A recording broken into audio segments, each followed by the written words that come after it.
नमस्कार बच्चों, आज हम पढ़ेंगे कक्षा 8 की पाठ्यपुस्तक बसंत भाग 3 से।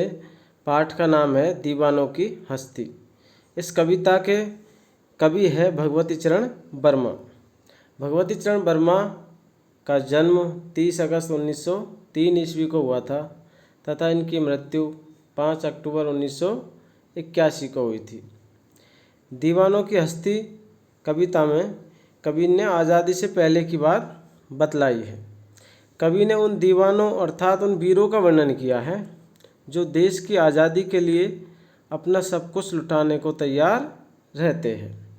तो आओ बच्चों, अब हम कविता पाठ करेंगे। कविता दीवानों की हस्ती। हम दीवानों की क्या हस्ती है, आज यहाँ कल वहाँ चले, मस्ती का आलम साथ चला, हम धूल उड़ाते जहाँ चले। दीवानों, दीवाना यानी पागलपन, हस्ती अस्तित्व, आलम, आलम का अर्थ होता है दशा, धूल उड़ाते यानी मदमस्त होकर चलना। कवि कहते हैं कि दीवाने अर्थात जो वीर है हमारे देश के, वीर देश की आज़ादी के लिए कुछ भी करने को क्या रहते हैं, हमेशा तत्पर रहते हैं। ये बेफिक्र लोग हैं, जहाँ भी ये जाते हैं खुशियाँ खुद चली आती है। ये लोग एक जगह नहीं टिकते। आए बनकर उल्लास अभी, आंसू बनकर बह चले अभी, सब कहते ही रह गए अरे, तुम कैसे आए कहाँ चले। उल्लास यानी खुशी, आनंद। जब ये आते हैं, जब वीर जवान आते हैं तो उनके चेहरों पर क्या होती है, खुशी। यानी अंग्रेजी सरकार द्वारा प्रताड़ित लोगों के चेहरों पर क्या होती है, खुशी। और जब ये जाते हैं यानी शहीद हो जाते हैं तो उन लोगों की आंखों में क्या आ जाते हैं, आंसू आ जाते हैं। यानी वो आंसू आंखों में छोड़ जाते हैं। उन्हें जल्दी वापस जाता देख लोग उनसे क्या पूछते हैं, तुम कैसे आए कहाँ चले। यानी तुम अभी तो आए थे और अभी किधर जा रहे हो। आगे, किस ओर चले ये मत पूछो, चलना है बस इसलिए चले, जग से उसका कुछ लिए चले, जग को अपना कुछ दिए चले। जग यानी संसार। दीवाने लोगों से कहते हैं कि वे कहाँ जा रहे हैं, यह उनसे ना पूछे। दीवाने यानी जो वीर जवान है वो लोगों से कहते हैं कि वे कहाँ जा रहे हैं, यह बात उनसे कोई ना पूछे, क्योंकि मंजिल किधर है यह उन्हें भी पता नहीं है।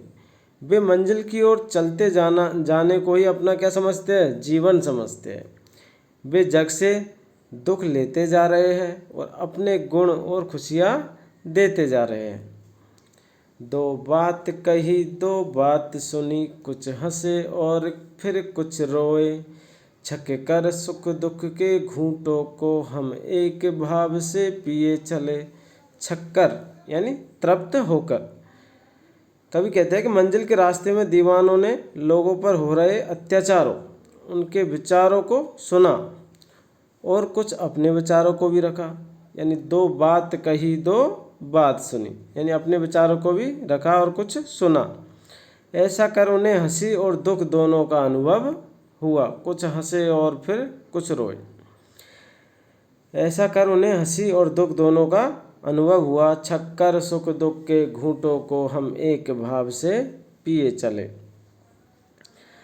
लेकिन इस सुख और दुख के चक्र को उन्होंने एक समान माना। न तो सुख से अधिक खुश हुए और न ही दुख से अधिक दुखी। इसी तरह उन्होंने अपना जीवन जिया। आगे, हम भिखमंगों की दुनिया में स्वच्छंद लुटाकर प्यार चले। स्वच्छंद यानी अपनी इच्छा के अनुसार। हम एक निशानी उर पर ले असफलता का भार चले। अब अपना और पराया क्या आबाद रहे, रुकने वाले। आबाद यानी खुश रहो।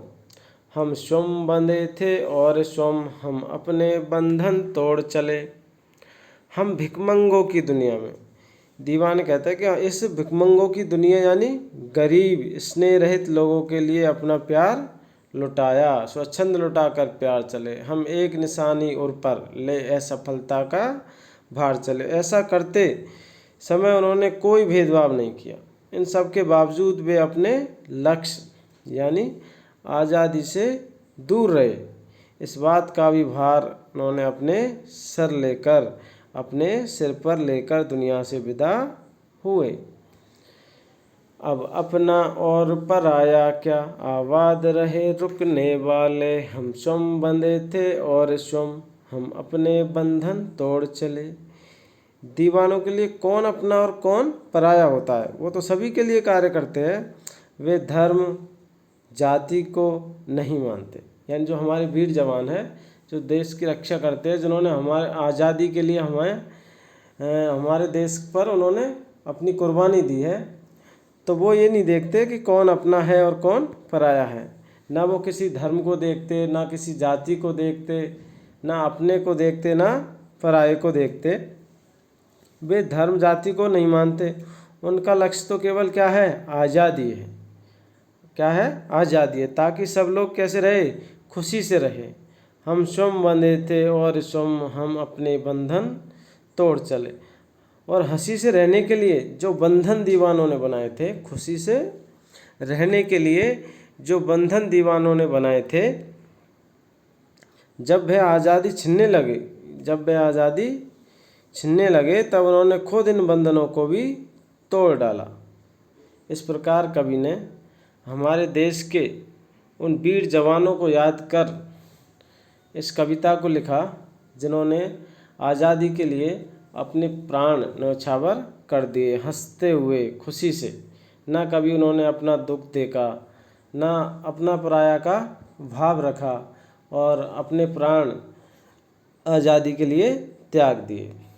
तो बच्चों, आपको यह पाठ अच्छा लगा होगा, कविता पाठ, और आनंद भी आया होगा और समझ में भी आपको आ गया होगा। अब आप मेरे चैनल को सब्सक्राइब कीजिए और इस वीडियो को ज़्यादा से ज़्यादा लाइक कीजिए और शेयर कीजिए। धन्यवाद।